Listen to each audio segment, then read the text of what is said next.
Let's get a quick take on Colorado Secretary of State Wayne Williams announcing this week that there was no public business activity from the 13 Russian nationals and 3 companies that were indicted by Robert Mueller last week. Meanwhile, the Denver Post reported that information from Russian-backed tweets appeared in more than a dozen media reports in Colorado in 2016.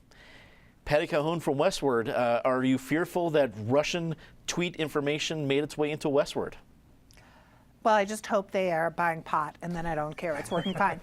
Back in April of 2016, exactly. In April, well, it is out of the country. In April 2016, when Donald Trump said that Colorado's elections were rigged, clearly he was in the best position to know this. But interestingly, 2014 was not the Russians' first incursion in Colorado. We did a report back in 1996. The Russians broke into networks across the country by hacking a Colorado School of Mines computer. So we have been the source of much trouble. And before that, of course, there was Red Dawn, the movie. You beat me to it, absolutely. So we are a target of Russia, no question. David Koppel from the Independence Institute and DU Law School, as Patty so eloquently stated, ever since Red Dawn, Colorado has been the front line of the battles with Russia. Do you think its incursion in 2016 will make any difference to Colorado voters moving forward? First of all, Red Dawn is one of the greatest movies ever made, although it's actually filmed in New Mexico. I learned that. I was wondering why there was so little snow in some of those scenes. Oh my gosh. Yeah, but it's set in Colorado. The Russians have been doing this in Europe. They're tyrants trying to undermine free governments since the 1800s. And that's been going on in the United States at least since the 1930s, when various dupes and willing agents of Stalin have been trying to, including many of them in Hollywood, trying to influence the United States. As Patty said, we had the incident in 1996. It is a continuing problem.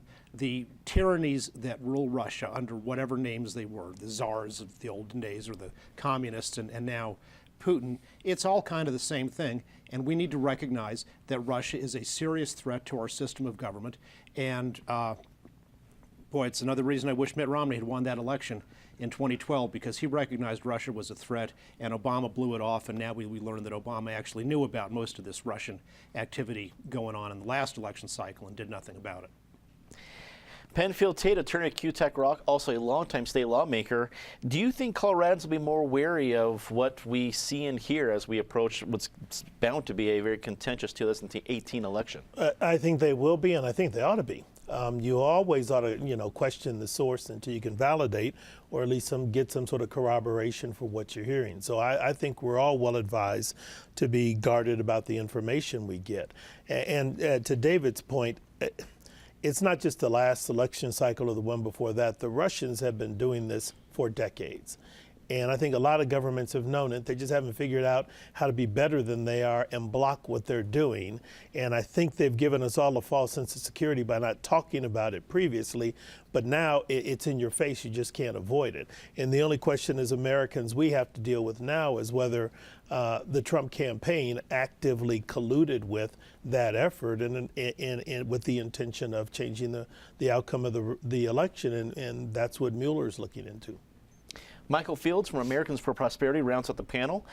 We teased Patty about Westward having information. How does Americans for Prosperity make sure that they're not echoing things that are coming from folks that are already part of this indictment? Well, a lot of what we do is come up with our own materials, our own policy stuff, studies that we're looking at. Obviously the Denver Post did point out that Colorado politics as a hashtag on Twitter was targeted, and it did end up in some Denver Post stories. I think in this case, the Secretary of State, coming out with this report basically saying that nothing impacted, the election here in Colorado in terms of the actual voting. I think that one thing that the Secretary of State was trying to do was show that we have a really good system here. They tried to hack in, they weren't able to do that, and also that they're doing their due diligence, following up on these companies and these people, so nothing falls through the cracks here in Colorado. But it is a big issue, as everybody said. Russia trying to meddle in this stuff. I don't think they did a great job of doing it in the first place, but it's something that has to be stopped and something that should be on the radar going into 2018, going into 2020.